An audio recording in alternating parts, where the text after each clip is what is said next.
Hi all, I wanted to bring you some more information on the national news that all Ormiston Academy Trust schools will become mobile free zones.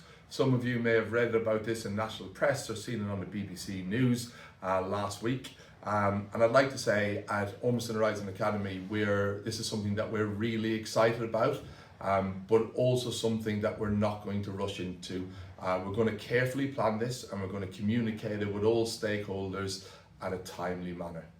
I want to share with you some mounting evidence and research on that's been developed over the last 12 months on the impact of mobile phones on young people. And there's 5 key areas that I want to bring to your attention.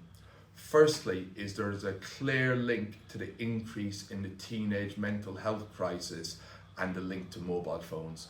And any parent or carer whose son or daughter struggles with mental health, you'll have a real understanding of what that looks like on a daily basis. The pressure of social media may have on a young person's mental health, and we see this in school in a daily basis and the wider community. There's an increase in the access to inappropriate content online and how students or teenagers have regular access to this on how they're using their mobile phone. There's been a significant increase in the amount of cases where compromising pictures of young people are shared on WhatsApp and different social media platforms. There's a significant increase in the amount of teachers being distracted in the classroom from teaching content due to young people feeling they need to use their mobile phone in a classroom, and that often leads to sanctions and disruption. And finally, there is significant research to suggest that young people are distracted in the classroom from their learning, from their revision, because of mobile phone use and wanting to check their social media accounts. And at OHA, we have a really clear policy at the moment around how mobile phones are used. They're not used in the academy, they're turned off or on silent, they're in blazer pockets, and if they're seen, they're confiscated immediately and handed to the Raising Standards leader or head of year, and students get back at the end of the day.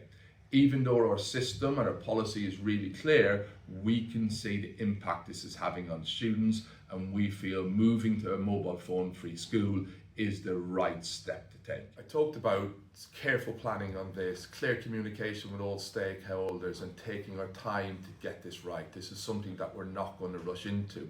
But from parents and carers, it's really important that you understand the impact that mobile phones are having on young children, particularly in school. And I want all parents and carers to be aware that there should be no contact during the day with your son or daughter using a mobile phone. And I understand all the pressures and all the anxieties that as parents that we might have about our young children, but if you need to contact school, you ring reception, you email in the appropriate member of staff.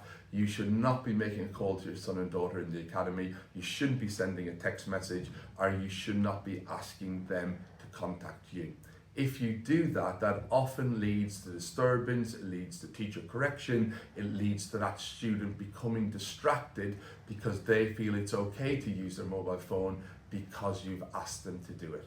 So please, as a parent or carer in the academy, please take that in mind. You should not need to contact your son or daughter during the day, and if you do need to contact them during the day, please follow all the usual signposts to be able to do that correctly, mainly by calling reception, emailing in the relevant staff, but particularly their head of year, their personal tutor, or the Raising Standards leader. Finally, for me, as a parent or carer, it's really important that you regularly check your son and daughter's phone. In the evening time, it should be plugged in the communal area. It shouldn't be brought to the bedroom late at night, and have regular checks on their social media account and their WhatsApp groups, etc., to make sure that it's being used appropriately. There is lots of apps that you can use as a parent to monitor their use. We will post some out on our social media pages. If you're not already aware of these, you can close down their internet during the day, you can close down their mobile phone use during the day, and all reliable and manageable sources that you can put in place that will ensure that your son or daughter are using their mobile phone appropriately. Once we have more information about our next steps on being a mobile phone free school, I'll communicate that to you as parents and to our staff and to our students in the right manner, and we're looking forward to our journey on this. Thank you very much.